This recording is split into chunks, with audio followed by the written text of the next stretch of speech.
Cela devait être le dernier week-end de ces négociations. Et des dirigeants, tels que le président ougandais Yoweri Museveni, sont arrivés à Addis Abeba, dans l'espoir d'assister à la conclusion d'un accord qui mettrait fin à 20 mois d'un conflit sanglant. Et la réalité est tout autre. L'incertitude plane sur ce sommet. Et la journée de samedi a été marquée par la confusion et les accusations.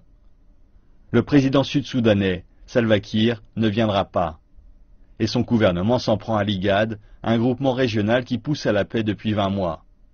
Les responsables sud-soudanais disent rechercher la paix, mais pas dans les conditions proposées par l'IGAD.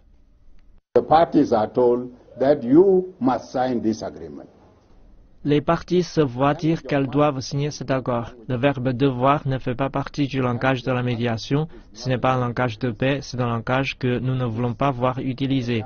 La médiation est supposée agir en médiateur, pas en dictateur.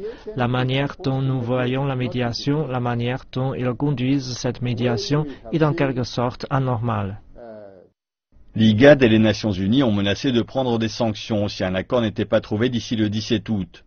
Mais le temps presse. Et alors que les dirigeants de la région arrivent, le gouvernement sud-soudanais demande plus de temps.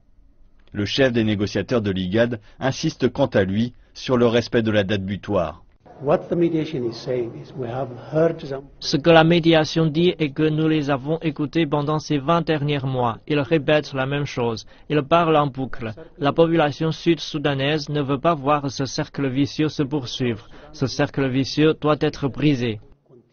D'autres pays, Chine en tête, se sont joints aux médiateurs afin de convaincre les deux parties d'accepter l'accord.